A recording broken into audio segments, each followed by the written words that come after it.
Podcast City Network. The Everett Lee Show.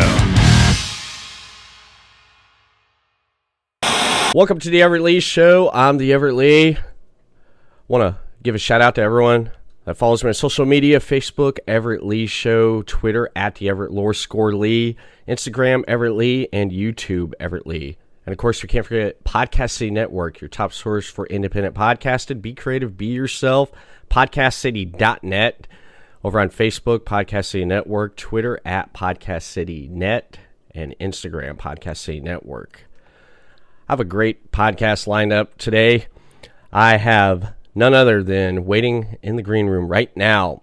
She's a film editor on movies such as Lucky, Pickup. I want to welcome to the podcast today none other than Katie Dillion. Hello. Hi. How you doing, Katie? I'm good. How are you? Not too bad. Not too bad. Before we started rolling, I told you I got my coffee. I'm pretty much ready to do this here on this Saturday afternoon, man. So, I've been looking at your resume on IMDb, and usually when I interview people that have their information on IMDb, usually it's mostly correct or it's correct. So pretty much everything's pretty accurate on your on what's posted on IMDb, correct? Yeah, I try to keep it updated the best that I can. Yeah, I was looking at films that you edit, and you got I was looking right here, you got about 5, 6 in post-production, man. Or actually, no, 3 in post already and 2 that's already completed. So you keep yourself... I think some of those aren't updated because IMDb, I've found that it'll say something's in post when it's been done for a while. So we don't have... I think I just one in post right now, called Wild Geese Returning, which is a short film.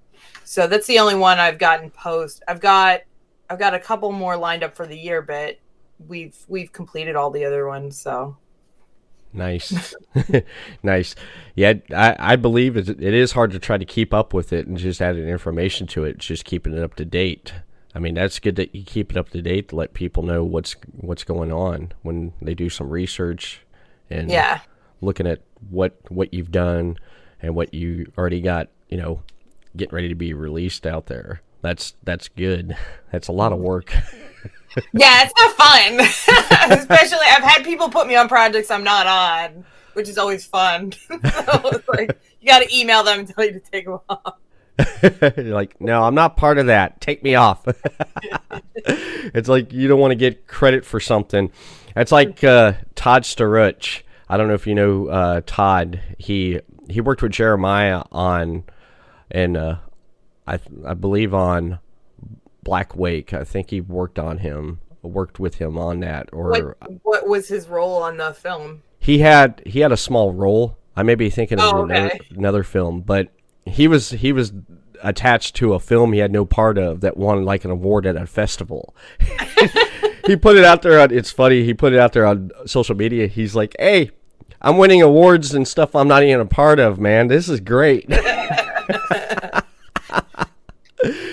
Yeah, it's miscommunication can be funny at sometimes. It can it?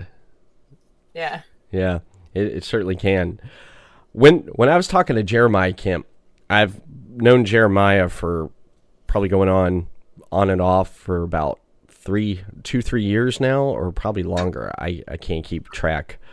But whenever we talk about films, your name has always come up. Your name has always come up in film editing. And I've always said to myself, because last time I talked to Jeremiah, I said, I like to get Katie on, just talk about films and talk about what she does, because with everything that goes into a movie, you play a big part in that as a team, behind the scenes, making everything come together with what you do in film, which is editing. And how did that start for you? Growing up, what films did you get into growing up? What What drew your attention? Well, I mean, movies that I grew up on were like Flight of the Navigator, Willow, Dark Crystal, Return to Oz, Witches. Like I really liked fantasy and sci-fi, and I like films that took you to a different place. I loved Indiana Jones. I love like cocky characters where they're just like that's who they are. They weren't going to be like this like great like romantic thing that usually like women and girls are like, "Oh my god, I'm swooning over." He was like an asshole, but he was lovable. Like I always gravitated towards like injured heroes who weren't perfect, who were going to save the day, but they didn't want to save the day. But they're like, well, I'm a good person, so I gotta save the day. But I always gravitated towards those because I always felt like those were the most realistic and relatable, even if they were in fantasy or sci-fi. Because I don't think most people go into wanting to be a hero. Like there's definitely some people who are like, I choose the job of hero, but I think the people that we think of as heroes are like Johnny come lately, just walking down the block, sees a kid hanging from like a fire escape and like runs to catch them. Like those are the people that you're like, wow, you did not have to do that. You could have watched the kid fall to the ground and just been really surprised. So I also gravitate towards like morbid and screwed up things. Right. That's more interesting, having that more screwed up character that has something going on. And the anti-hero, I like the anti-heroes.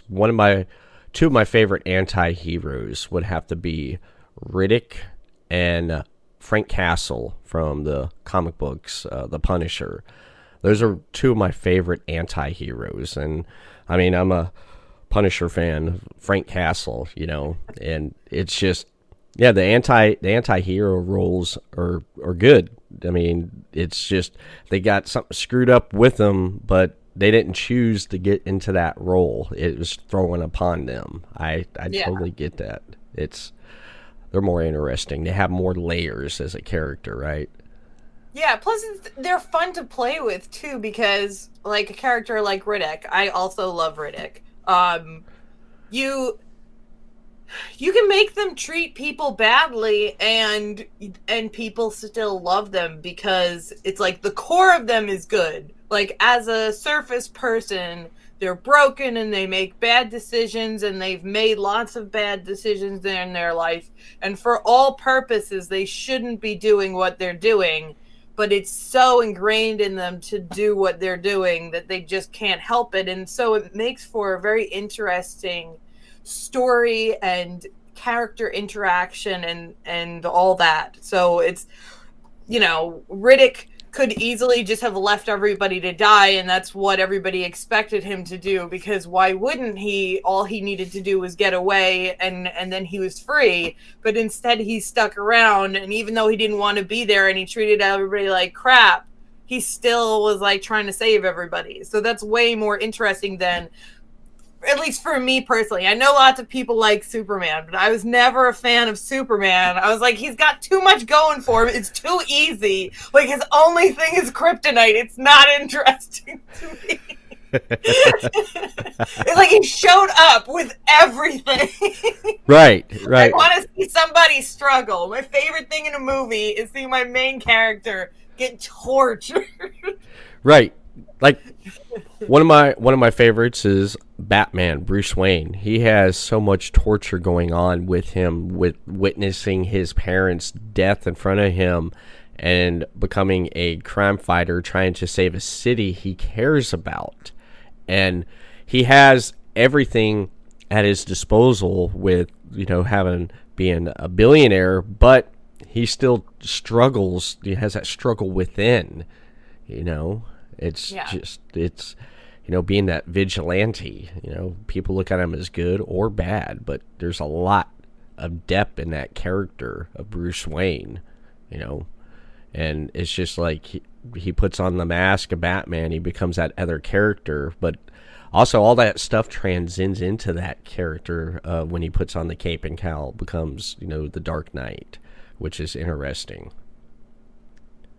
I agree. Yeah, I've been wanting to see the new Batman. After everything, everyone that's saying I can't stand it, I'm like, I want to see it now, because if no one can stand it, and there's people who loved it, but I still want to see it. I'm a fan of that character. I love Batman, but I gotta say, I'm not I'm not looking forward to that one. You know, I forget the name of the guy who's playing Batman, but I'm actually Robert Pattinson. Yeah, I'm actually a fan of Robert Pattinson. He's a good actor. He's a good actor. Yeah, I think when you put him in something bad, oh, he's awful. But when you put him in something good, he's good. Like, give him something to struggle with, and he's very good.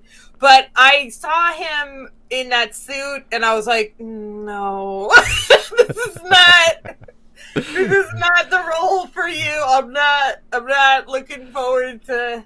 I don't think it's gonna go well. And right. It's not, like you said, there's not good things that are not coming out. No, there's but not. I'll see it. I just, the bar is low. So hopefully it won't be like Indiana Jones 4 where I'm like, I set the bar low and somehow you got lower. Right. The biggest disappointment of my life, Indiana Jones 4. Yeah, I never did see that. After when they said they were coming out with a fourth one, I said to myself, "Is Harrison Ford gonna be swinging from vines with a walker at this point?" I'm like, it was pretty close.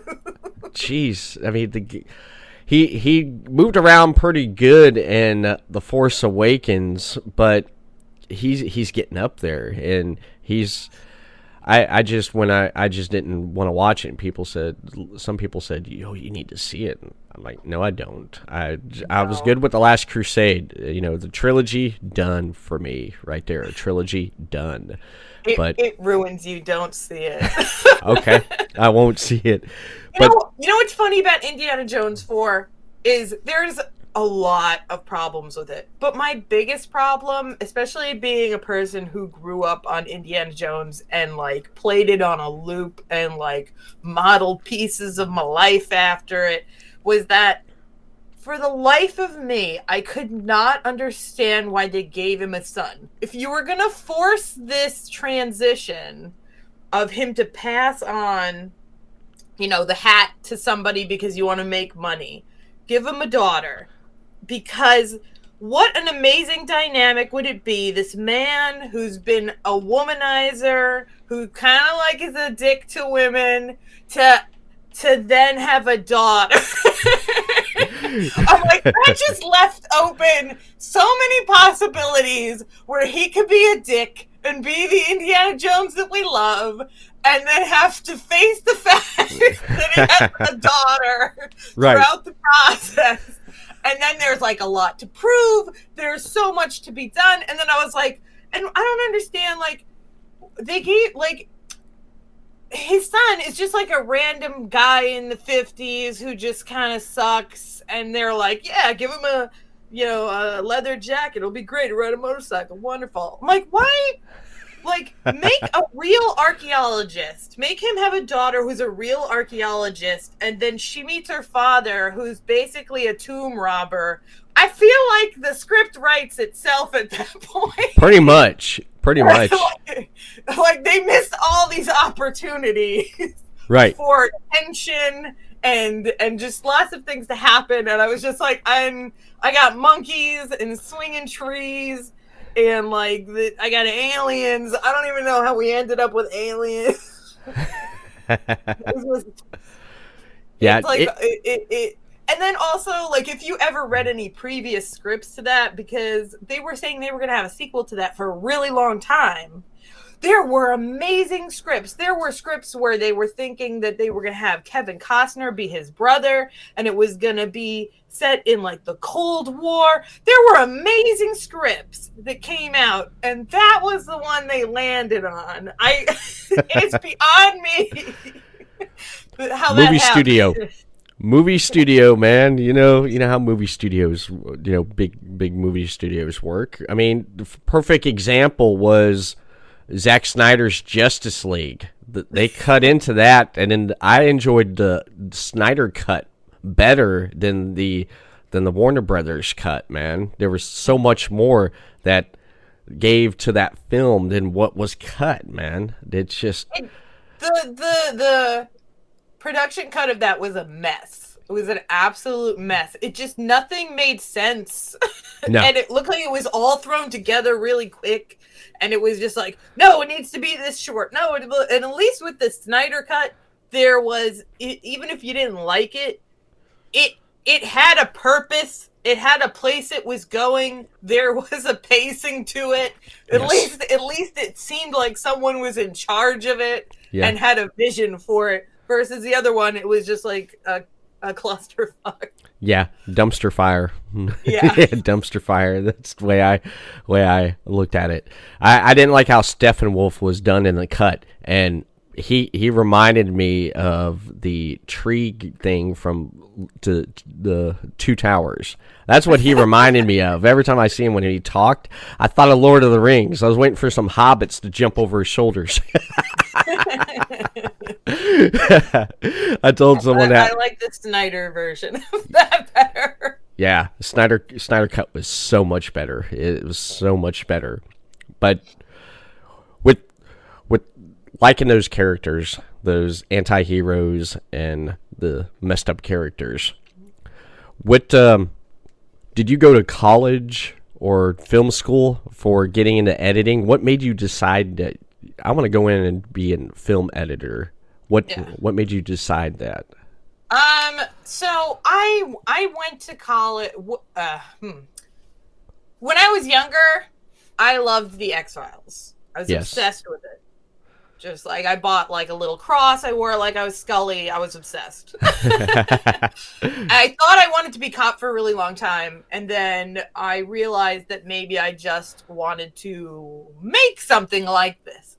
And then I decided I wanted to be like a writer and a director. Went to school for to be a writer and director.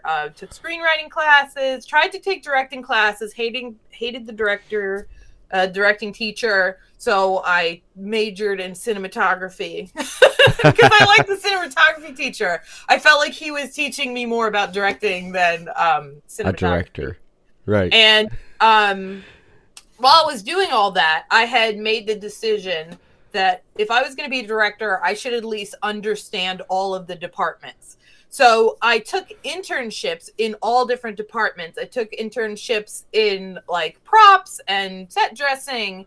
I did a lot of sound mixing. I did producing. I did everything. And so the very first internship I took was working under editors. And I took it my very first break in college, and they thought that I was really good, and they hired me straight away. Wow. I started editing since I was 18 years old, and it wasn't really my plan to be an editor. I had always planned on being a director. So probably up until like a year after I graduated college, I was still trying to be a director. And my husband joined the Navy, and so he was going to be away for a year, and I was like, okay, this is my moment. I'm going to stop editing because I was using that as like my backup job. So I'm like, I'm going to stop editing. I'm going to go full force towards directing. And I did it, and I kind of like lost steam. Like, personally, I think I'm a good director, but I realized that if I wanted to be a director, I had to sacrifice like a family life and a lot of things that I had wanted for myself outside of film. And so then I decided I'm going to go full towards editing, but I wasn't like 100% sure. And then you're going to laugh because this sounds like it's a fake story. But actually what made me decide to go full into editing was Jeremiah. I had met him on the movie Ceresia. He was a second unit director, or that's what he's listed as. But all of the like, I don't know if I'd call them dream sequences or like drug sequences, but there's like this very abstract set of sequences that wasn't in the original movie. The director, who was also an editor, he knew that he needed somebody who was really good at doing abstract stuff. So he brought in Jeremiah. And so Jeremiah came into my office and he sat down with me and I was looking at his footage and I was in absolute awe. And he was talking and I didn't know what the fuck he was saying, but he was saying things about the footage and I was just like kind of in awe. So I was like, oh, okay. Oh, and he left and I was like, I have no idea I don't know what we just said. I don't know what I'm supposed to do with this footage. I don't know what he said, but I guess I'm going to have to make it work. And so after that, he brought me in on some smaller projects and we just clicked. I don't know how to explain it. My husband is also an editor and he's kind of more of an editor, like, tell me what to do and I will execute. I'm more like, you're paying me to be creative and to figure out your problems. Don't just tell me what to do because I've got a lot more skill than that. Right. Even though my husband's very talented, he's got lots more skill than that too, but that's just how he likes to work. But I'm more of a pain in the butt. And so Jeremiah, what's great about Jeremiah is he's a true collaborator, which with directors, you don't always find that. Sometimes directors come in, they just want you to execute their vision. They give you storyboards. They want it exactly like this. Don't give me anything else. I'll figure out the problems. You do it. Jeremiah comes in, regardless of project. We spend like 5 minutes like complimenting each other because we're silly. And then like 3 seconds actually talking about the footage. And he'll just tell me if there's an issue with the footage. And he'll be like, okay, go at it. And then I will attack the footage because as far as I'm concerned, Jeremiah can tell me whatever he wants. And whoever the director is can tell me whatever they want. But if it's not in the footage, I can't give it to them. Right. So right. It's really whatever is there is what I can make. So he agrees.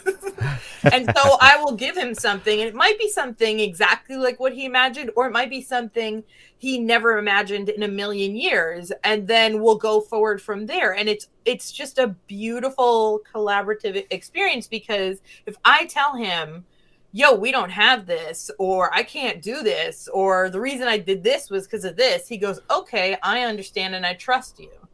And that's not something you get every day, that somebody trusts you when you say, I can't do this. It doesn't exist. It's right. not a thing. You never shot it, or you shot it wrong, or like it's just not going to work. This person did a bad job acting. I can't give you this. Right. So many variables go into that. Yeah, exactly. And for me, when I was transitioning from being a director to an editor, and I was working with Jeremiah is actually the first person I ever worked with where I went, he can do it better than I can. And it started making me want to write stuff for Jeremiah for him to direct because I thought he could do a way better job than I could do. So I hate to blame Jeremiah for the reason that I became a professional editor, but it's the truth is that I think when you find someone who's as talented as Jeremiah, and also Jeremiah is an amazing person. You talk to anybody on his crew, they will follow him anywhere because he's just that good of a guy. So it's Jeremiah, unfortunately. He's the reason that it was at least easy to make that transition. Right. For me. Well, that's amazing. That is, because the conversations I've had with him were great because I understand like his his like vision for when he's talking about a film. He has that passion for it, and when just listening to him to talk and stuff, and how he interacts with everyone on the set, it's a collaboration. It's not just do this and do that. I can tell that from talking with him as many times I've talked with him, and that's great to have that collaboration there when he knows it's like, I know you're good. This is what I want. Here's some footage. Make it work. Just having that collaboration. That's amazing. And you're talking about being a film director and trying to get into that. Like mentally, how did that affect you mentally when you're trying to be a film director and you're like, this ain't working? How did that mentally, challenge you at that? Oh, well, it was really draining when I was going at it full force and I had no backup. I wasn't editing. It was a full year of me just like, I'm going for it. Uh-huh. It was really draining. I took a lot of projects with people, and the people didn't care about their projects, and it was frustrating because I would be doing all this back end stuff, and I'd be like, okay, guys, just promote us on your Instagram or your Facebook, and they wouldn't do it. And then I had a job that I had gotten. But they called to tell me that I got it while I was on my honeymoon, and I had no reception where I was. I was supposed to do a job for Toys R Us, so they called me to be like, hey, when you get back from your thing, we want you to do this thing for Toys R Us. And I'm like, great. But I couldn't call them. I could only hear that I got it. So then I had to call them on the way back, and they were like, we gave it to somebody else. And then it was like one thing after the other, just like that. I got another job where I was supposed to be directing like music videos and commercials, like professionally. Right. And I got hired by my friend Ruben, who I had worked for on an MTV show. And he hired this whole team, but they hadn't gotten into contract yet. And because they hadn't gotten into contract, I had quit another job to go to this job. I had to wear like suits because I'm not like a suit person. So I had like to buy like suits and stuff to do this job because I had to interact with clients. And then I got a call like a week later that everybody was fired because he never got a contract, and they hired another group of people. So it was really tough. And I think that it's really hard to be a director and a producer from the sense of there's like a lot of disappointment, a lot of dead ends and stuff like that. And it takes a lot of energy to just keep bouncing back from that. And you also, I think you need a team with you as well. Right. And you can see Jeremiah, the team follows him. I never had like a producer that was like really into me, that was like plugging me and trying to get me my script sold or anything like that. It was always just me. And so it's not like I think I could have definitely kept going with it if I wanted to, but I just saw it being a lot of sacrifices, and that wasn't something I wanted. I wanted a family, and I wanted to still be creative. I wanted it to be like a little easier, but still, I was greedy. I wanted everything.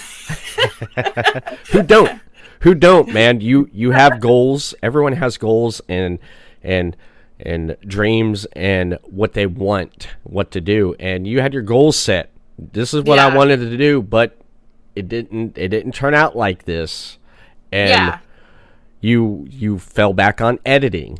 And with editing, what was one of the first films that you actually like sat down and you were an editor at? So the very first film I ever edited besides my own. I'm gonna knock out my own ones. Okay. I edited a feature called Butterfly Rising for Tanya Wright. She was an actress that was in True Blood. Okay. And she was, I believe she was like several seasons and she became like the sheriff, or maybe she was like the deputy. And it was a really good script. She had a previous editor on it, so it was more like a cleanup. But that was the first one. I think the very first one that had like no person before me was a children's film with puppets called Wolfie's Journey by Liat Klingman in like 2011. I love it so much because I grew up on Muppets and Sesame Street, and I love puppets. When I was making when I was directing projects and writing projects, I made a project called Poppy Place. It's still on YouTube. It's like a raunchy version of Sesame Street. Wow. But Wolfie's Journey was like very innocent, and it was a musical for kids, and it was puppetry, and it's such a great film, and kids love it. Adults get confused by it because like she puppeteers from the top. So you could see her arm and everything like that. And adults are like, I don't know, I can see her arm. It's distracting. But the little kids, they don't care. No, they don't. They don't, because when they play with toys, there's hands and stuff going on and stuff. When I interact with my daughter, she's like, hey, she'll bring out, let's do PJ Masks. She'll bring out the PJ Masks dolls, and we're sitting there playing. My 5-year-old, of course, you don't pay attention to that stuff. You use your imagination. It's just when the grown-ups said that, they didn't have no imagination. You got to use your imagination, man. You got to. You don't use your imagination, it's no fun. Yeah. And you know what is I think is very interesting. When I was younger, my dad always wanted to be a fireman. Right. And he did everything he could to become a fireman. And every step of the way, something happened. He just couldn't do it. Like with the New York Fire Department, they have they only let people in a certain amount of groups. So it'll be like 1 year they let up 50 people in, and then they won't let somebody in for another 10 years or something like that. So every time something came up, and then eventually he aged out, and it was a very big disappointment for him, and it made him get very depressed for a while. And eventually he decided to join the volunteer fire department in our town, and he liked it, but they also required that he also be a medic, and he sort of liked being a medic. And then he ended up pursuing it full time, and then his whole entire life he was a medic after that, and he loved it. And I think sometimes when we are going towards something like a career, you only see yourself as this one thing, and it's really depressing if you can't be that one thing. But maybe you were never meant to be that one thing, because once I started editing full time, I found that I loved it. I never let myself love it before I started doing it full time, because I always thought of something that was taking me away from trying to be a director. But once I started pursuing it full time, I got the same rush that I got when I was directing. And It was funny because when I directed, I only got that rush when I was on set. And then what is that, a couple days? But now when I edit, it's anytime I sit down to edit, it's exciting. It's a puzzle. It's exciting. And I feel especially with people like Jeremiah, who really allows me to be creative and use my brain. Mm-hmm. It feels like I'm directing, because I am controlling the story. If something doesn't work, I do have to figure out the problem. Jeremiah doesn't want to figure out the problem.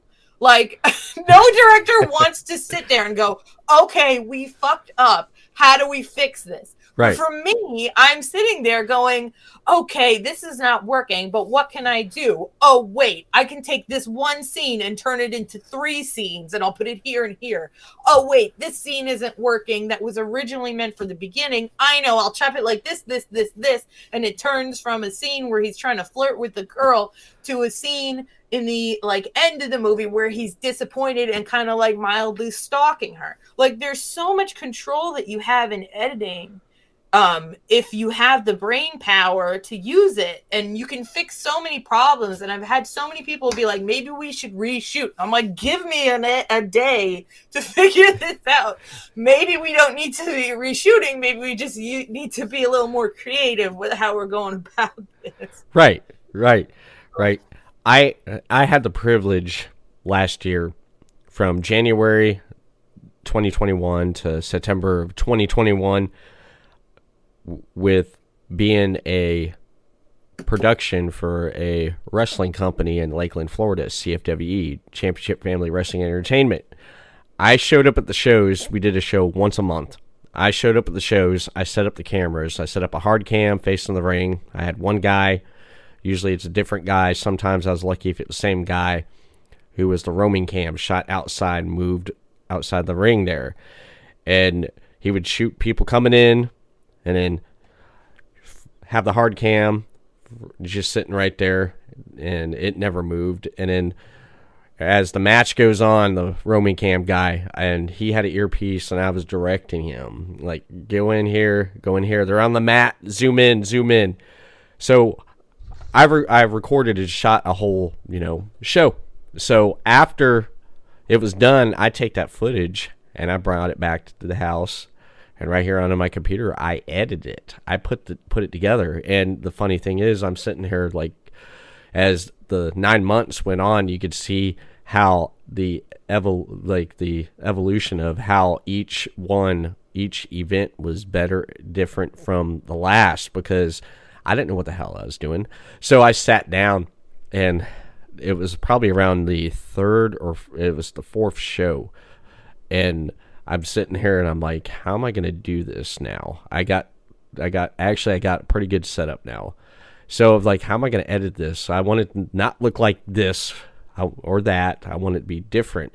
So I'm thinking back, and then I said to myself, I said, what would my friends do that do movies? So I thought, I got in their shoes, and I said, how would Thomas Ryan do this? How would Jeremiah Kipp? How would Stephanie Davis? How would they do this? And I sat there and I took movies as my inspiration to film and cut wrestling matches, and I threw it together and stuff. And I went deeper. I said, let's what can I do, like, for action? I was thinking action movies.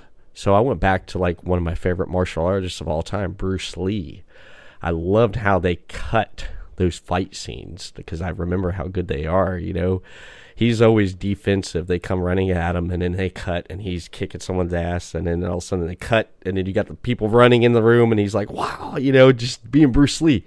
So I took all that together, and just listening to, directors that I've interviewed talked, I'm like, I'm going to do this and make it look different. And I threw it together, and it just amazed me, because I'd sit there for a week and just, like, not get no sleep editing, a match. I'd do, like, have a 9-match card.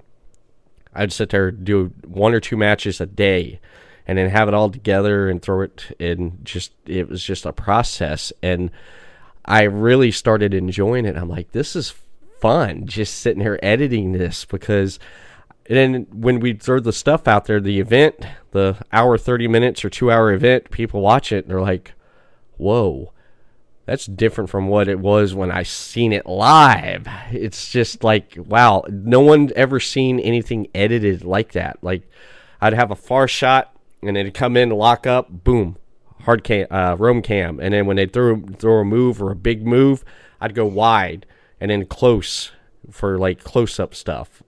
Shoot wide and then shoot close for stuff. And that editing process, I really got into it. And I'm like, this is fun, man. You got this stuff here, and the promoter, he was like, there you go. He's like, have at it. I'll let you know if I don't like something. I'm like, okay. So he trusted me with that. And I totally understand that with like having someone as Jeremiah trusting you. It's like, I know what you can do. Here you go. Make it work. And there was times where it's like we could have done this different or that though, but I have this here. I can make it work and make it better. I totally get that, man. It's amazing process to go through when you're editing a film or footage. It's you crunch, man. I know you probably had times where you're sitting there crunching. You're like, no one bother me. It's like I take my phone and I'm like, I turn it off. I'm like, no one bothered me. Don't fucking bother me. I'm doing something, right? You're crunch. It's like you zone out the world. You want to basically crunch. You know what I'm talking about. I know you've been there before. Yeah, actually, for Syresia, I was trying to edit it, and I was having a lot of trouble, and I had a deadline, and I was like probably editing the first 3 scenes for like a month, and I just could not get it right. I was not happy with it. I never was happy with it, and then my deadline was coming up. I edited the whole film in 24 hours. Wow. I was so behind, and I was like, I gotta get it done. I mean, granted, we had cuts after that, but I had a deadline to make for my rough cut, and I was just like, and it was actually really good. It wasn't.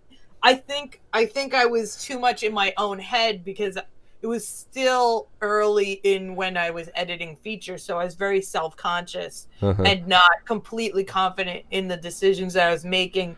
Versus like now, especially when you have somebody who trusts you as an editor, you get very brazen. If somebody doesn't trust you as an editor, you get very cautious. You start to question your cuts. Is this person going to like this? Is this person going to like that? But if somebody actually trusts you, and especially somebody like Jeremiah, where I've worked on like 15 films with him now, you just start getting brazen and just making crazy cuts because you're like, I'm going to try this.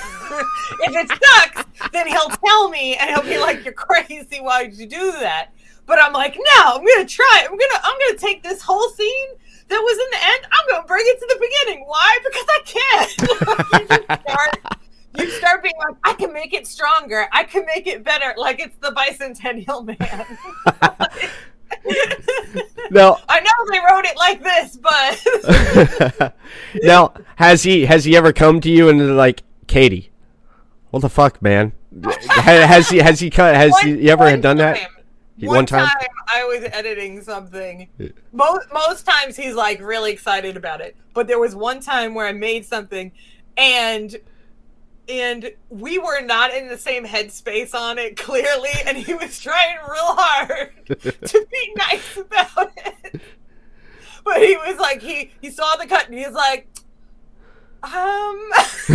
like, oh no. I think maybe you should edit it more to how it's written. I was like, okay. Too far. I went too far. You pushed the boundaries and he was like, come back, Katie. Come back. A little too far. That's not what we need for this one. This one's gotta be like normal. I'm like, right. Okay.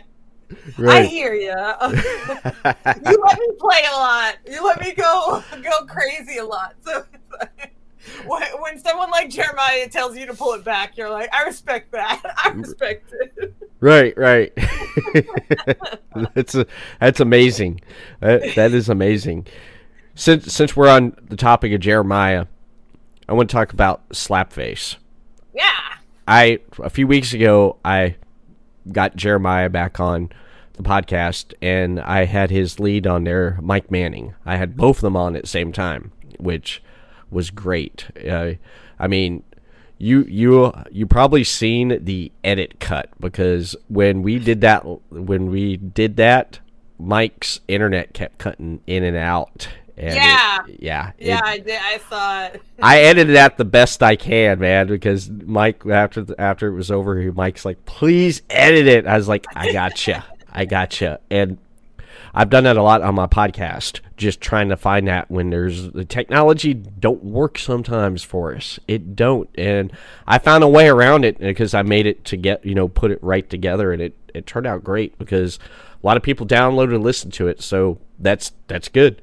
But when I was talking about Slapface, and when he pretty much, if I remember off the top of my head from that conversation, that he pretty much had a lot of the movie shot and done, but when COVID hit, that kind of put things back behind there for a while, because I guess he got to do some shooting and stuff the day before New York got locked down.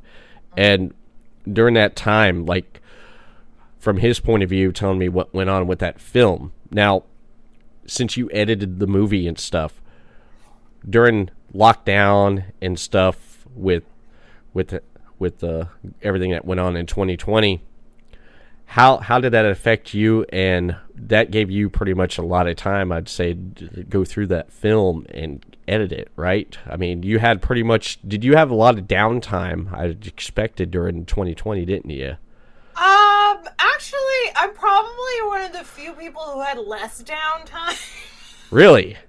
Yeah, okay, so I have, ever since I've been an editor, I've worked remotely in some fashion. Like, in the beginning, when I was interning, I worked at that place, but I always had my own system, and I always edited off of my own system. But it was never really accepted for me to do that. Like, people were like happy that I had it, but people always want to sit down with me while I'm doing it, or some people want me to go to an external place and edit, and I was like, I don't want to do that. That's stupid. Their computer's slower. But in this particular case, when everybody started getting locked down, something that happened in the post-production community is we all had to move to remote work if we wanted to continue working, because you had people like my husband. So my husband works a lot in television. Right. So he's worked for like A&E and stuff like that. And so all of his work, which used to be in the city, all of a sudden he had to do it from home. And it just so happened that I had bought a new computer. So he took my old computer and he was working off of my old computer.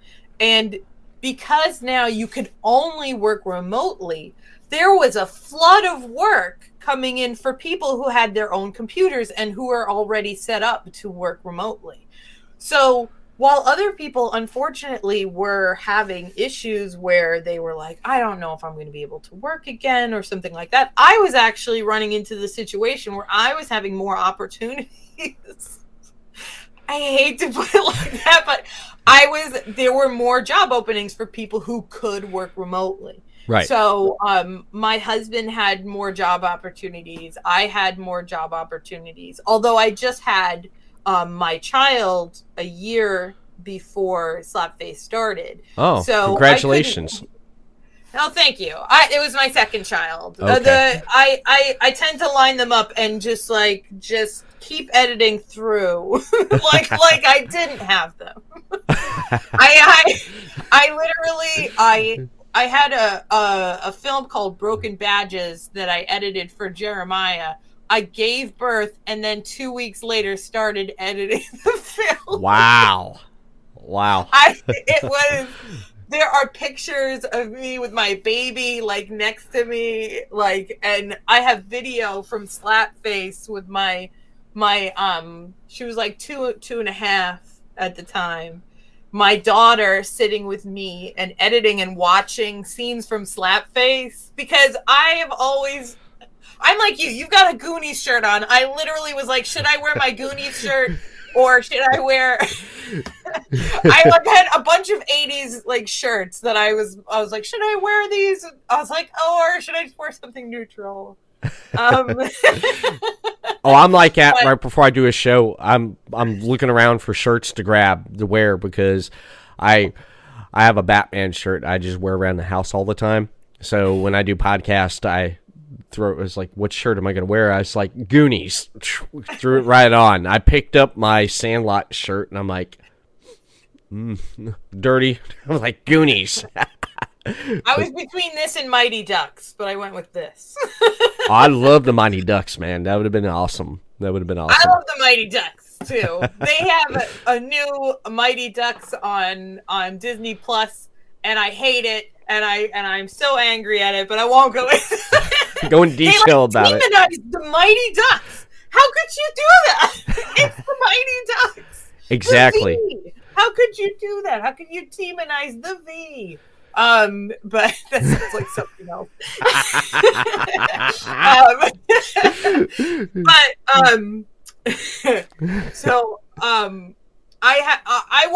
For me, when it came to work, I didn't really notice a big difference because I've always edited from inside my house. What was nice about it was that I got to be a little more remote, and that's always nice when you have kids, that you could do more without people coming into your house.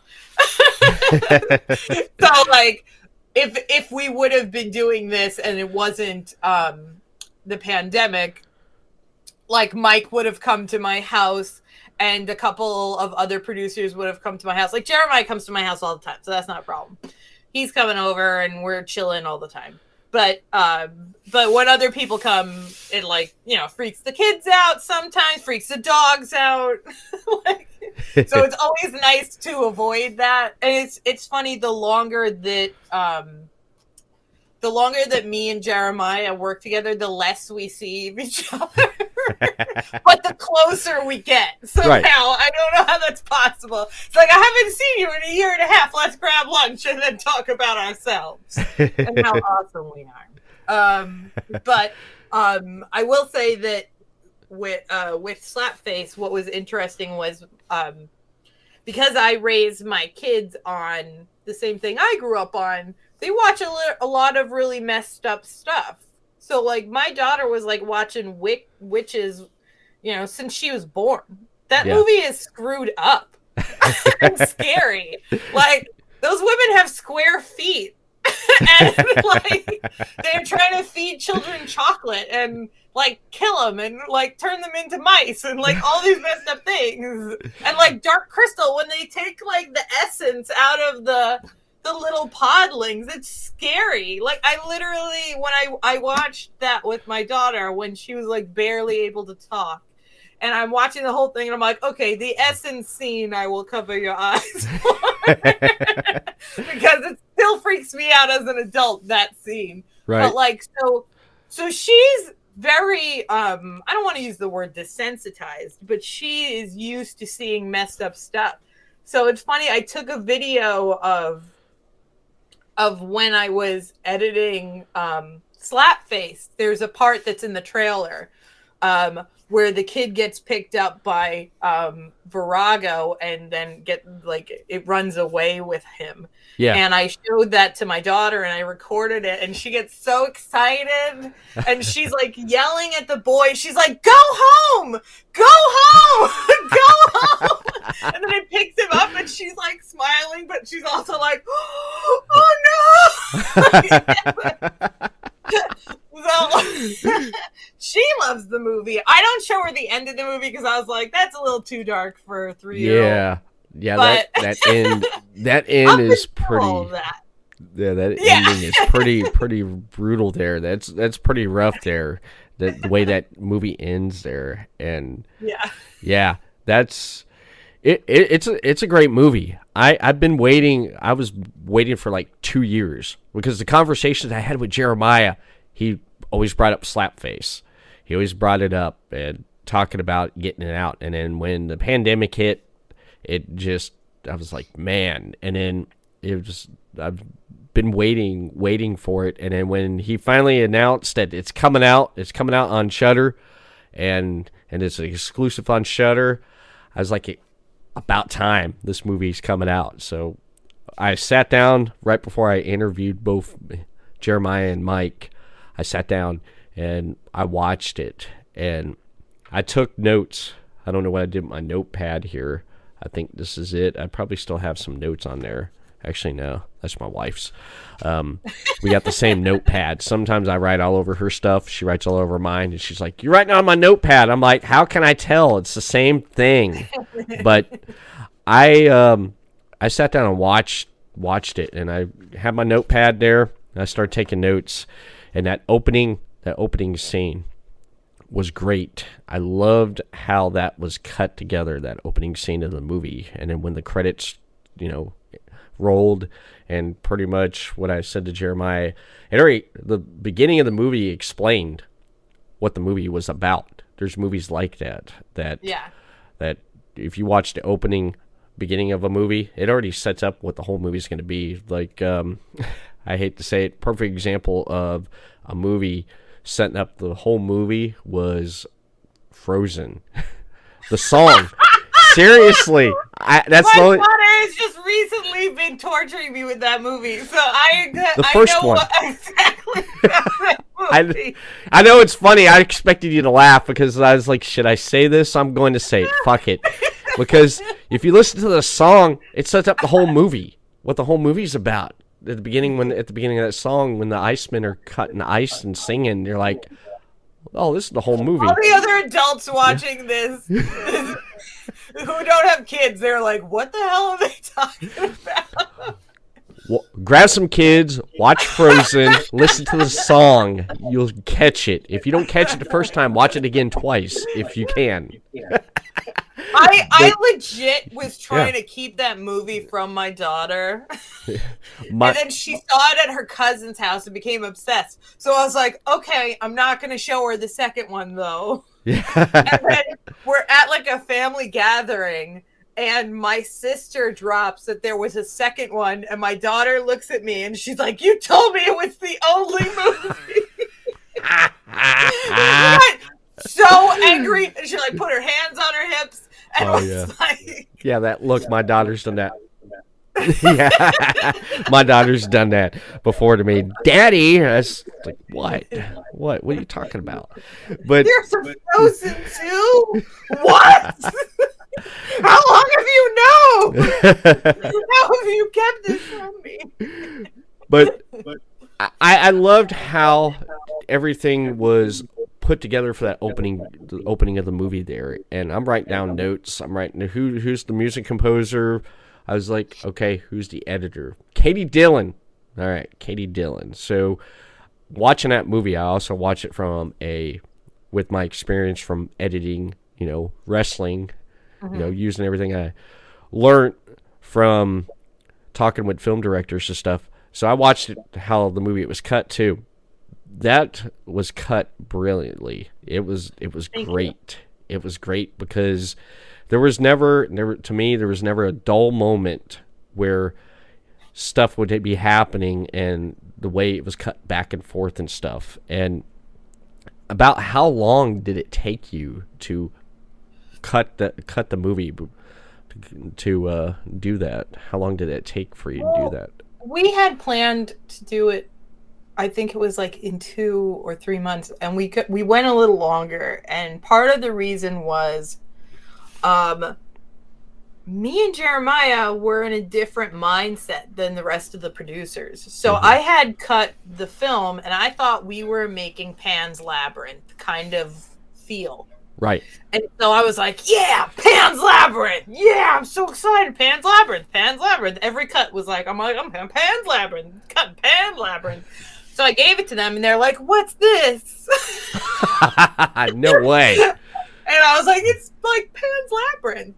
In my head, I'm like, I don't understand. This is what I thought. This is what I was told to do. I was told to have like a Pan's Labyrinth kind of feel. Right. And it kept going back and forth between us and the producers were having trouble vocalizing exactly what they wanted. They were like, but we want horror. And I'm like, okay, Pan's Labyrinth with jump scares? And then they were like, no, this is not what we don't want jump scares.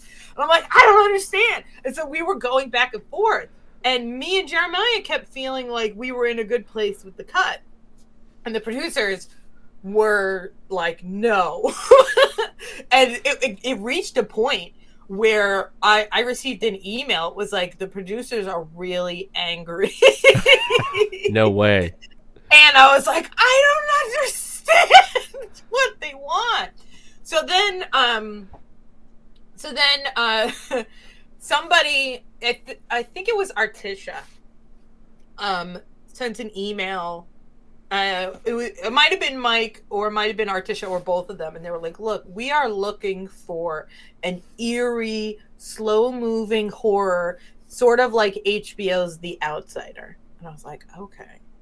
And then I was like, And by that point, we had the whole film cut. It was cut, and we had gone through a lot of cuts.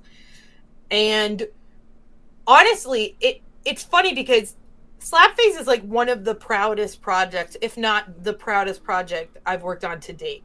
And it was in the very, very beginning because we were having so many issues talking to each other and trying to get our thoughts across. It went from being like the worst project because the communication was so messed up in terms of like trying to understand what they wanted, to the best.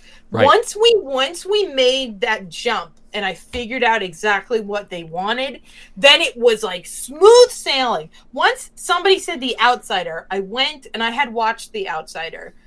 I think it's called The Outsider. Let me preface, I think it's called The Outsider on HBO, was a show. I went and I watched it and I was like, okay, so they want slower moving cuts, slow push-ins.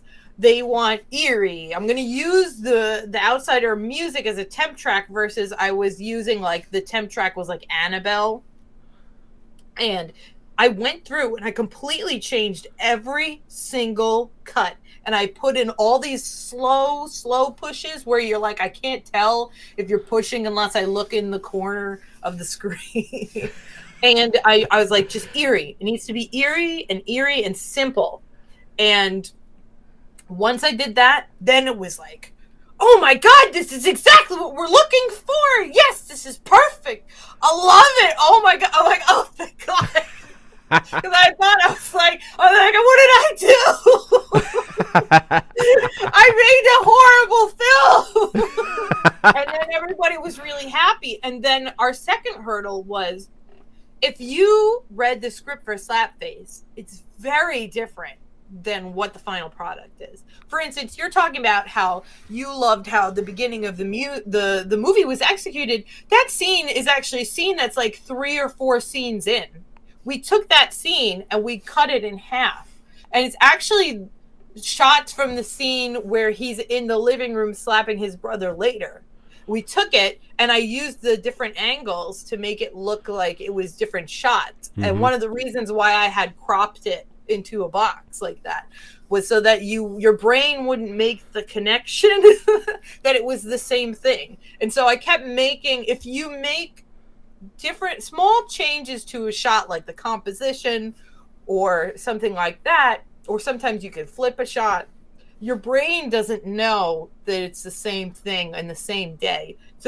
So people were having trouble when they were coming into the film with like the name of the film and the slapping and I think it was Mike, I could be mistaken, but I think it was Mike who had the idea to put the slapping in the beginning. Yeah. And so we put it in the front and we all like, once we put it there, everybody was unanimous. We're like, it needs to stay there. It's great. We love it. Like, keep going like that. And that happened a bunch of different times where we moved scenes. They're just not where they originally were. And there's a scene in the end where him and Mariah have a fight, and then he goes to her house and he's just kind of staring at her. Yeah. And then he runs away. That's not that scene. Like, we made that up. Like that was a scene that was originally, I think it was like the second or third scene in the movie. Mm-hmm. And he was going to Mariah's house and he set off fireworks at her house to impress her. And then that's actually why the cop gets called, because he was setting off fireworks at Mariah's house. Okay. But that scene never really landed the way we wanted it to, so we had originally scrapped it. And then when we were trying to get the pacing in the end to be smoother, I fabricated the scene so that it was like, it wasn't like it just went from like Mariah is angry with him and then, you know, the next thing is like Mariah's dying. Oh, spoiler! Don't. I'm sorry. Spoilers if you haven't seen Slapface yet. But that makes a lot of sense there, because when Mike's in the bar, when Mike's character Tom is in the bar, when Tom's in the bar, and when the sheriff walked in and he goes, and then it shows him outside, and it shows, you know, why am I forgetting his name? Now I'm forgetting his name too. Oh. Well, I'm terrible with names, so I have this problem all the time. Well, that's why I got it pulled up right here. Lucas. There we go. Yeah. Lucas. Yeah, I got IMDb pulled up. In my head, I'm like, August. Yeah, that's what I wanted to say. I wanted to call him by his real name. But it shows Lucas in the back of the cop car, because it showed Lucas going to the factory there. Yeah. The abandoned warehouse, and then next thing you know, it shows Tom in the bar, and then it shows the sheriff coming in, and then in a cut they're outside, and then you see Lucas in the car. So that makes sense right there, because he shot the fireworks off, he got picked up, and that makes totally sense there. The original beginning of the movie was so slow moving. It's just like Lucas walking. He goes and puts the picture of his mom in the dirt, goes and set off some fireworks, and then we're at the bar. That was the original beginning. So you can see it's quite different. It is. It worked out great. It did. It worked out. It cut great, because I knew what was happening there, and then I followed along with it. It was great how you cut that there, and it's just like some of the stuff where, like the running, and like when the monster would show up, that was interesting. Now, were you on set when you weren't on set? You weren't on. You didn't get to see. You didn't really get to see anything. Did you even go on set once, or no? Nope. Nope. A lot of times when I'm brought onto projects, I'm not included in the beginning because they have such a small budget that people will hire post at the end. So like right now, I'm going to be working on a project with Jeremiah called The Boo Hag. They actually did bring me in early, and we had like a meeting with all of the people working on it, like special effects and stuff like that. That is so rare when you're working independent films, unless you have like a larger budget, just because people are frantically just like grabbing at crew members. It's like, we got enough for production. Yay! Now we gotta find some money for post-production. They never planned for me to exist. So it's a lot of the time I'll get hired after they've shot. And usually I'd say they hire me before if they already have a distributor, because then they have their money lined up and they have their line producers and stuff. But if they don't have a distributor, a lot of times they will wait till they finish shooting to hire me. So Slapface, they knew with Mike and Artisha and a couple other of the producers, they were talking with distributors, but they didn't have one. Right. So we didn't get the distributor until like maybe 3/4 of the way through. Then they had somebody who was solidly interested in the project. Okay. So yeah, Mike played a big part in collaborating with Jeremiah. I mean, like you said there, with having the beginning of the movie that was in the middle and then brought to the beginning and stuff. He had some, he helped out quite a bit, and you you got to collaborate with him quite a bit too, right?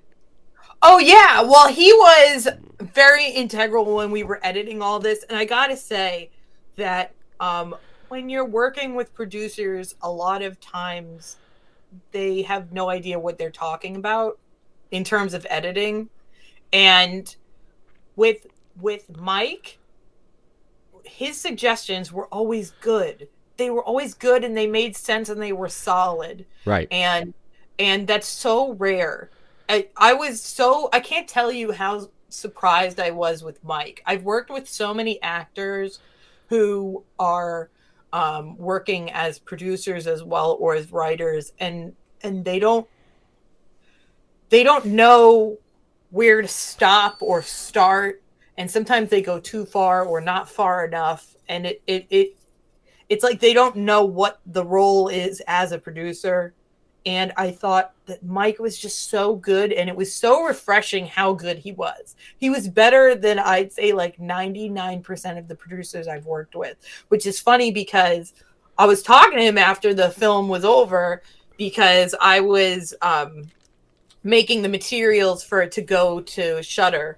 So we were talking a lot, and he was like telling me that it was a lot for him on Slapface. He wasn't expecting to take on that role. And it just kind of like started to fall into his lap. And I was just so surprised because it seemed like it came so naturally to him. Mm-hmm. Like he had such good notes that I literally would love to work on any project with him again, because he was so respectful and so smart, and he was very similar to Jeremiah in that I think Mike is a true collaborator. He literally bounces off people. It's not about necessarily what he wants himself, but it's about what talents he can harness from other people, and then use his talent as well, and just everybody meshing together so perfectly. The team on Slapface was the best team I have ever worked with. Everybody worked so well together once we understood each other. When we didn't, I had no idea what was going on. But once we understood each other, it was the best. It was absolutely Artisha and Mike and Jeremiah and every single person from special effects to color to DPs to actors. Everybody was just amazing on that film. Nice. It's such a great film, and it's gotten a lot of great reviews and great publicity, and it's doing really well, and a lot of people are discovering it, and a lot of people's walking into it thinking it's going to be some kind of horror type movie, but when they walk out, it's like, man, I didn't expect that. It goes deeper, like you're talking about earlier at the beginning of the podcast. It goes a lot deeper with these characters, and there's a lot more going on with what's happening, and it's just a great film, and anyone's not seen it, they should check it out. Go to they need to go to Shudder. They need to sign up for a free trial, at least watch it. Yeah. But I mean, there's a lot of content on that platform, but I mean, it's on there exclusively, so the people should sign up and watch it, because people talking about there's not enough original stuff out there. Oh God, yeah, there's a lot of original stuff. This is an example of original film that you can check out. Take a quick break, and when we come back, we'll dive more into the conversation right here. But first, there's a couple things I do want to mention. Keep up with the latest shows and content from Podcast City Network over on podcastcity.net. Follow them on facebook.com/Podcast City Network, Twitter @PodcastCityNet. Subscribe to the YouTube channel, Podcast City Network. On Twitch, Podcast City Network. Podcast City Network, top source for independent podcasting. Be creative, be yourself. Whether it's a sticker for your car, a t-shirt for that special someone, or a neck garter to keep safe during COVID-19, Podcast City Network has you covered. Grab the latest PCN gear today at podcastcity.net/shop to show your support for your favorite show or shows from Podcast City Network today. Want to start a podcast? Trying to grow your current show? Podcast City Network is here to help. We currently offer services for social media advertising, marketing, live stream hosting, custom logo design and branding, transcript services, custom intro and outro videos, audio video editing, press kits, one-on-one consultants, and much more. So don't wait. Contact us today. podcastcity.net/services. Head over to the website, fill out the form, get in contact with Podcast City Network. Have you ever wanted to start a podcast but didn't know how? Do you already have a podcast but you don't know how to grow it? Are you trying to find ways to make your podcast profitable? You can learn how to do it here at Podcast City Network. We offer consultant services, tutorial classes to help with learning to better expand your knowledge to grow your show. We also give access to our network of shows to help with cross promotions, guests, and overall reach while becoming a part of our ever-expanding PCN community based on people helping people. The best part is no membership fee. So what are you waiting for? Fill out the contact form below right here over on podcastcity.net/join now and sign up today. Podcast City Network, your top source for independent podcasting. Be creative, be yourself. You're listening to The Everett Lee Show.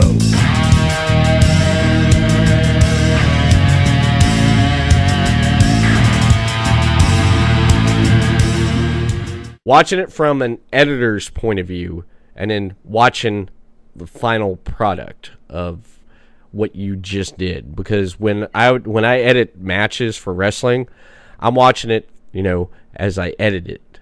Now, when I'm done, I go back and watch it just to see how it looked, if I need to go back in and change something. I end up watching the final product way too many times. I'm very picky. I try to catch problems like stray shots or boom coming in. Like, I have to watch it a million times over. What I will say that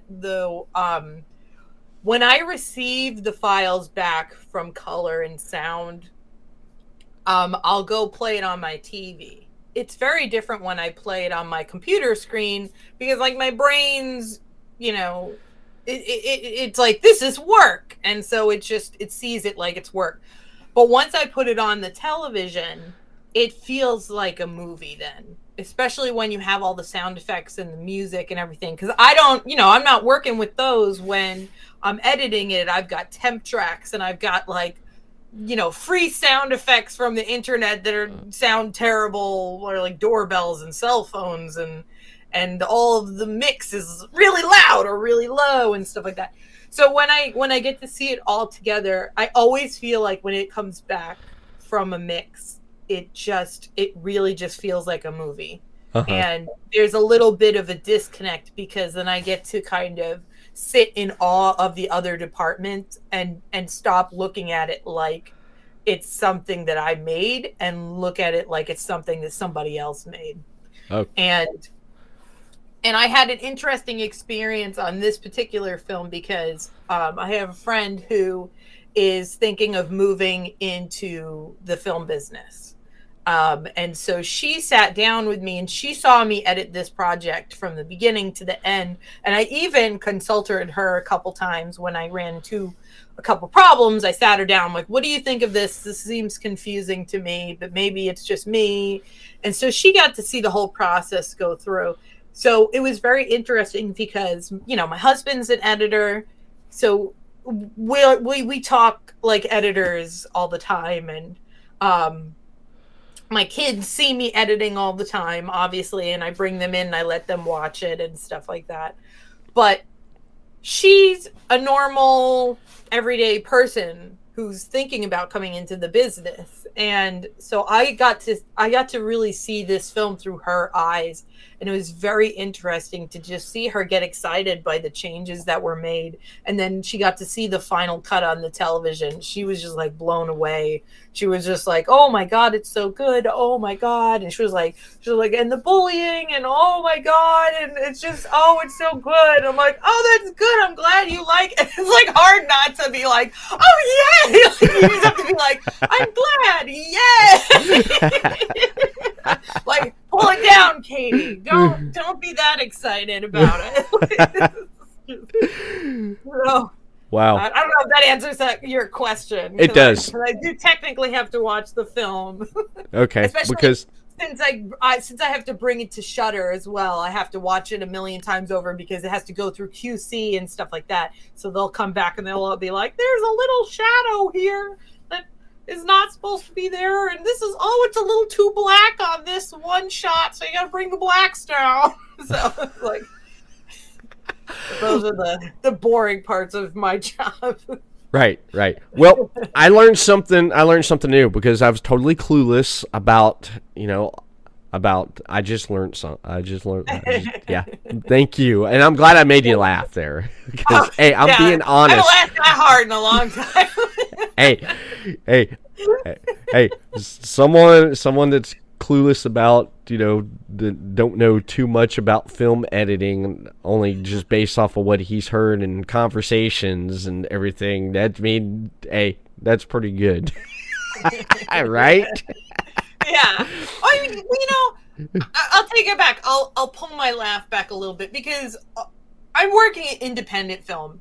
If I had like a bigger crew, I would still be watching it when it's done, of course, but there would be a lot of things that maybe an assistant editor would be doing or something like that. So that it would lessen the impact of how often I watch it. But since I work in independent film, a lot of the times I am taking on the role of an assistant editor, either entirely or just in like parts. So like my husband was my assistant editor on Slapface, but he didn't work on the end of it. I did. So like he could have come back in and done it, but why? I'm already here. I'll just do it. I got to say that Barry J. Neely, am I saying the last name right? I think so. Yeah, he was great with the score for the music. I mean, it fit perfectly, even with your cuts. It fit perfectly there with that, and it's just a great movie. I was finally glad to get to see it. The final project, to see it finally. Yeah. And talking about productions and stuff. Beautiful Lady Productions. Yeah. How did that come about? Okay, so when I was in college, I wanted to make a feature-length film that I could edit. I just wanted to edit something that was feature-length. But I have a very supportive father. And what ended up happening was, he's like, well, if you're making a feature-length film, like my plan was basically to make, I forget the name of the horror film. It was like, there was this horror film that came out in like the 2000s where it was like a couple in their house and it was handheld camera and like Steven Spielberg bought it. Like they made it for like no money and he bought it. And it was just like them pulling strings and they're like, I'm scared. That was basically what I had planned on doing. I had no script. I was just going to go with my friends who were filmmakers and we were just going to shoot something over the course of a weekend. And then I was going to edit it. I just wanted to edit something that was longer than 6 minutes because that's what we were doing in college. Mm-hmm. But my dad was like, well, if you're going to shoot a feature, well, you should write a script for it. All right, fine. So I write with my friend. We write this feature-length script called 9 a.m. And he goes, well, if you wrote a script for it, you should hire some professional actors. And it just kept ballooning until it became like an actual film. And so we had made the production company so that we could copyright the script for the film and copyright the film itself. And that's how the company itself came about. The name of the company is funny because I've had people who don't understand the name of it, and they joke at me like angrily, like, you think you're so beautiful, you beautiful lady. And I'm like, what are you talking about? Like, it's a name. It's a name, man. It's based on a song that my grandfather used to sing to me, and it went like, Katie, beautiful lady. And so it has nothing to do with me thinking that I'm pretty, and everything to do with, if you ever submit like for a trademark or a copyright for a company, you have to submit 3 names for the company. And that was just one of them. The other 2 were taken. So it's like, yeah, that's how the name came, and that's how the company happened. And then we kept the company so we could keep making films and copywriting scripts. And then after that, the company has turned more into like a post-production company, but we still are like writing scripts. I have a script that I actually really like, and Jeremiah really likes, that I made like a short form for, that I'm trying to expand into a feature length, that he's like hounding me about that I need to finish. But it's hard to finish it when you're working all the time. So right. One day I'll get to it. But yeah, so that's really how it came about. We have post services. We make DCPs. We have finishing services. So like we do stuff like bring it to networks and stuff like that. What I did for Shudder. So, and we edit. Sometimes we do titles, and for a small amount of time we were doing posters. Just trying to find what our niche was. And I for a small amount of time it was like me plus my sister, because my sister does graphic design, but then she got more into like her more full-time job, so then she wasn't really wanting to do that at the moment, and it just fluctuates. And then like I said, my husband's an editor, so it's like we could always put something under the umbrella of the company if we want to, but right. Yeah, that's like an accident. Yeah, pretty much on the side I do like intro outro videos for podcast. Like I was having a conversation with one of our shows on Podcasting Network. Don't mean to throw this out here ahead of time. Rip Griffin of the Rip Griffin Show, his baseball podcast, hit me up because he's wanting me to make something for him. I'm like, okay. I'm like, what do you got in mind? So he threw some ideas out there. So I've been going back and forth to him like since last night about coming up with some stuff, and then he gave me the logo, and then pretty much gonna, based off everything what he has, just take the ideas and just throw it together and see what I come up with, because it just works. And then just doing some graphic designs on making little stuff here and there that needs to be done. But like my logoing and stuff like that, I did that all on my own, and it's neat just sitting there trying to come up with a million ways to make the name look pop out and stuff. But that's always fun. It's always fun to be creative. Is hard. It is hard. Yeah, it's a pain. I have watched my sister sit there for days.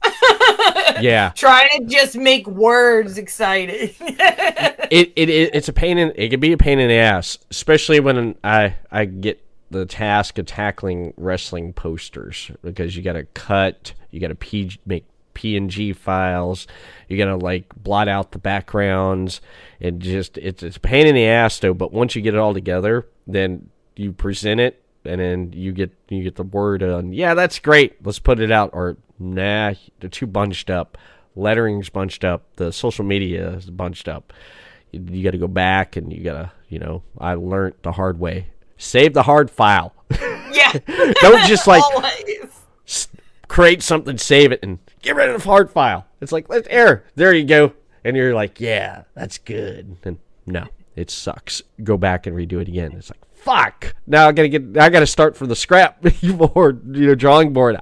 I didn't save the hard file. I actually threw it away. So I learned how to do that the hard way. But it sounds great with the success of Slapface, your production company, and you staying busy with editing, being remote, doing what I admire about you with this conversation happening with you today, Katie, is I admire you for your love of what you do. You love what you do, and that's all that matters, man. If you love your job, you love what you do, and that is awesome. That is awesome. And we were talking about, like, at the beginning of the program about projects and stuff. So, what else do you have going on that you can talk about? Because I know in film there's some things you can talk about or you can't, because if you can't talk about it, like I said to Mike and Jeremiah, the production company is going to come at you with a gag order in the middle of the night. It's like, you can't say that. But what else you have going on that people can look forward to for, like, this year or within the next year, or what? Yeah, so like I said, I'm in post right now for a short film called Wild Geese Returning. And that is going to do the festival circuit once we finish that. I have the Boo Hag that I'm going to be editing this year with Jeremiah. And that's a horror film. It's actually really cool. I don't know how much I can say about it. Let me just ask, is it the stuff he's been posting on social media with him and Savannah? Okay, that's what he talked about, but I kind of know a little bit about it, but yeah. So I won't go too much into detail, but I will say this. So the Boo Hag's a crazy ass title. And a lot of people, when I tell them, I'm like, yeah, working on a thing called the Boo Hag. And they're like, what? But, the script's really good. But I think more importantly, I really love working on films where there's a pre-established history to the actual subject matter. Right. So, like, story aside, the Boo Hag actually comes from, like, a culture called the Gullah. I think it's called the Gullah.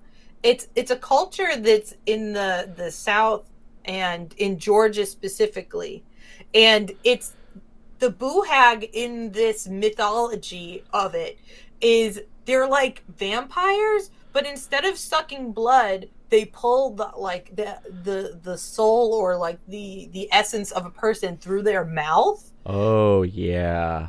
Yeah, and so it's like a really cool, like, base for a script, and I'm really excited to get started on that one.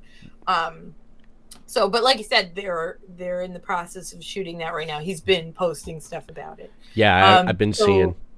Yeah, so that's really cool. And there's a lot of the crew that was on Slapface on that. So that's fun too. I mean, that comes with a lot of Jeremiah Kipp films. It's a similar crew. He tries to bring almost everybody that he can from the previous one to the next one, where it's like, I'm always seeing Dom. I'm always seeing Eddie. Like, I'm always seeing a bunch of people that we're constantly working with on the same films, and that just aids in everybody moving faster and smoother. Like, nobody needs to make requests of anybody anymore. It's just like, okay, we're in sound, here you go. Oh, here we're in VFX, here you go. Because I've been doing this for years with you. You don't need to ask. I know what you want. Right. So it saves everybody money from the perspective of, like, people paying, but it's also great because everybody loves working with somebody that they don't have to talk to. That's always a good thing. Explain for the, like, 87th time, yes, please send me the file as this, and if you can also add an EDL, that would be great. I'm just gonna be like, here, I sent it. You have it. It's in your folder. It's in Dropbox, and I made a zip file. Go for it. Um, so Nice. come up. I also I just got signed to another feature. It's called Torn. It's a sequel to a film called Wicked. It's based on the Wicked book series by Jennifer Armentrout. Forgive me if I butchered that. And it's going to be on Passion Flix when it's done. So we're set to finish around the fall with that one. So we'll see. Maybe it'll come out in the end of the year or the beginning of the next one. But that one's kind of cool because they have a pre-established base. And what I actually really like about that one is it's interesting. This is my first time coming in on a sequel. So I have to, I don't know if I'd say mimic the first one, but there are pre-established themes and the way that it looks that the audience who is already attached to the first one is expecting. So Right. like you can't go into like, since you were talking about Riddick, you can't go into like Riddick and then it's like, wow, everybody's expecting Riddick and then I'm like gonna give you Indiana Jones. Like I can't do that. It don't work I can't that way. change it so Right. drastically that you come to the film and you're pissed off. Right. So right. yeah, and because it's based on a book, I have another restraint which I'm actually really excited about as well, which is I can't, like on Slapface, how I moved scenes around and stuff like that. I can't do that. I can't do that with this film because it's based on a book. They're expecting the book, Right. so the scenes have to be the scenes and they have to be in the order that they're in. Mhm. So I'm actually really excited for the restraints that are being put on me. I feel like it's kind of like how Star Wars, like 4, 5, and 6 were awesome, and then when it was 1, 2, and 3, and he had all the power in the world, you were like, "What happened?" Right. Maybe you shouldn't have all the power in the world sometimes. Yeah. So I'm really excited about that. And Karen O'Neill is the director on that, and she's awesome. So I'm excited for that as well once that project starts. And I also really like it because when I was looking at the material from the first film, I was getting Highlander vibes, and I was so excited about Oh wow. that. Yeah. It was like Buffy the Vampire Slayer meets Highlander meets a romance novel, which is like a strange combination of things, but it's so exciting. If you ever liked any of those projects, like and not Highlander the movie, Highlander the show. Oh yeah. Yeah. I used to watch the show. I love the movies and I used to watch the show. I dig the show. It was great. The Highlander TV series. I used to sit up like Friday nights at like I think it was like 11 o'clock or midnight. It would come on like the WGN network, and I would sit there and watch it, and I loved it. It was like at the end of the week. I was in 8th grade when it was coming out there. I look forward to it every Friday night. I'm like, I get to see Highlander. You know, there could be only one. Cena. It like really balanced like sci-fi and campy. Yeah. Really well. It did. I seen this meme. This is funny. I seen this meme. You know the Highlander vehicle? There's a meme you've probably seen. If I find it, I'll send it to you. It's the back of a Highlander vehicle with the logoing Highlander, and there's a sticker underneath it where it's like the people that you see that are like on the bathrooms, like men, women, that kind of figure. Yeah. And it's a person there with a sword, and then underneath Highlander, the words, you see the bodies and no heads, and you see him on the end with the sword. I thought it was so funny. If I find it, I'll send it to you. It's so great. It's so great. Give you a good laugh there. But yeah, I love that stuff. But you got a lot going on, with your upcoming projects. This is great. You're staying busy. And one last thing I want to end on is anyone who wants to get into film, especially with what you're doing, what advice would you give someone? It's gonna be different advice than I think that you would get from anyone else. Mm-hmm. Because I went to college for film, and I don't think I should have gone to college. I stayed in college because my parents asked me to stay in college, but I had a lot of job opportunities that were people wanted to bring me in on in college. Right. And I had to turn them down because I was in college and I couldn't, like, people wanted to bring me in as assistant directors and stuff like that. And I always think to myself, if I would have not been in college, or if I would have dropped out or something like that, I could have had a very different career. And I don't regret my career. I love being an editor, as you can tell. But it always crosses my mind that I don't think that I needed college to be in film. I really don't. I think that it's beneficial to people who maybe want to be screenwriters, and I think it's beneficial to people who maybe want to be producers. But from the perspective of being a director or being an editor or being any of those things, I feel like it's more important to get an internship, because that's where you learn what to do. You learn on the job. You learn by being on set and watching it happen. You learn being a grip. You learn being a sound mixer. All of the things I learned, even though I was in college, outside of screenwriting. And I will admit, being in my cinematography major, I learned a lot. But I think I could have learned that if I was working as like a, grip and electric or something like that. But I feel like I learned them by doing them. And I kind of felt like I look at a bunch of people that I went to college with, and some of them, are in their careers and they're succeeding, and that's good. But a lot of them aren't. And I feel bad. I feel bad that we all had this experience where we were friends and, and it didn't work out for them. But it didn't work out for them not because they didn't have the drive, but it's because they wasted all this. They wasted 4 years on something that they couldn't use, because then when you go to set, it's different. It's not the same. I mean, there are certainly some schools that really do help you integrate into being on set. I know that the school that I went to, Brooklyn College, after I left, they started working with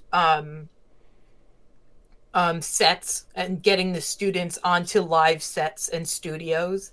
So I think it's probably better than it was when I was there. Even though we had a really great screenwriting department. Screenwriting by far, I think, is probably the best to go to school for, because that was so important to understand how to write a script. And for me as an editor, I think screenwriting was important because it showed me how to tell a story. Right. But I think you just got to go do it. You really just have to go be scared and just put yourself out there and just apply to internships and be eager and go do it. There's no real other way. There's no set path for film. It's an impossible task to try and set a path to be a filmmaker. You can't go to med school for film. It doesn't exist. You don't get out of the end of film school and then somebody sets you up to go to a hospital like you would be a med student. It just doesn't happen. Mm-hmm. You have to have connections, and the only way to get those connections, if you don't already, if you're not born into those connections, is to work. You got to work as an intern, and you got to make friends. And that's exactly what was happening to me when I was in college. I worked as a PA, and then the ADs loved me and they wanted to make me an AD, and I couldn't do it. And I went and I worked as an editor, and they wanted to keep me to work as an editor, and I could only work part-time. And for me, luckily, they were fine with that. But I could have been a full-time editor at age 18. Like all these doors could have been open to me, but they weren't because I was going to college. And I don't like deterring people from going to college, but I think especially now, I think college, depending on the profession, is less important than it maybe used to be. Right.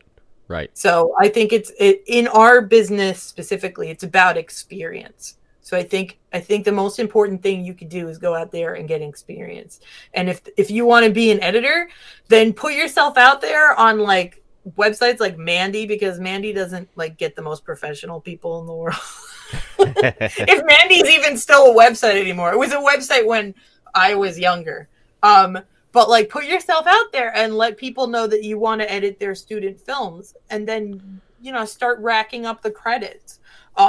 Apply to things where you're not necessarily qualified, but just apply, and somebody will take you just on, you know, pure ambition, and they'll teach you because they can pay you less. And and I mean, that's how I did it. I went on to a lot of sets, and I did a lot of unpaid internships, and then they turned into paid ones. That's the thing, is that when you get somebody to fall in love with you, they want to bring you around, and they want you around, just like Jeremiah brings everybody else around. Once somebody loves you and they know you're willing to work hard and do a good job, and that you care about your job, they don't want to let you go. So they bring you around. If that means if they got to pay you to keep you, then they'll pay you to keep you. Exactly. Exactly what happened with my editing one. I was like, I'm sorry, I gotta go. I got college. They're like, well, throw money at her. Keep her. We want to keep her. I'm like, okay, cool. That's amazing. I love it, and I want to thank you for taking time out today and coming on the podcast and talking with me. I appreciate it. No problem. Thanks for having me. You're welcome. And that pretty much wraps it up here, ladies and gentlemen, on this episode of the Everett Lee Show. I want to remind everyone that you can follow me on social media over on Facebook, Everett Lee Show, Twitter at the Everett _Lee, Instagram, Everett Lee, and YouTube, Everett Lee, and Podcasting Network. Head over to podcasting.net for latest shows such as the Everett Lee Show, Deathmatch Wrestle Podcast, Rip Griffin Show, Verbal Shenanigans, Final Score, and a lot more podcast over there. And follow them on Facebook, Podcasting Network, and Twitter at PodcastCityNet. And, oh yeah, Katie, how can people get a hold of you before I forget there? I'm a private person, so you can't follow me anywhere, but you can follow Jeremiah. I try to monopolize his projects. You can if you want to know what I'm up to, you can search me on Google. My website is katie-dillon.com, and you can keep up with what I'm doing there. And you can also contact me if you want to hire me for anything. That's always fun. Nice. Hire me. I love working on projects. All right, everyone. Thanks for tuning in, and we'll see you next time on another episode of the Everett Lee Show.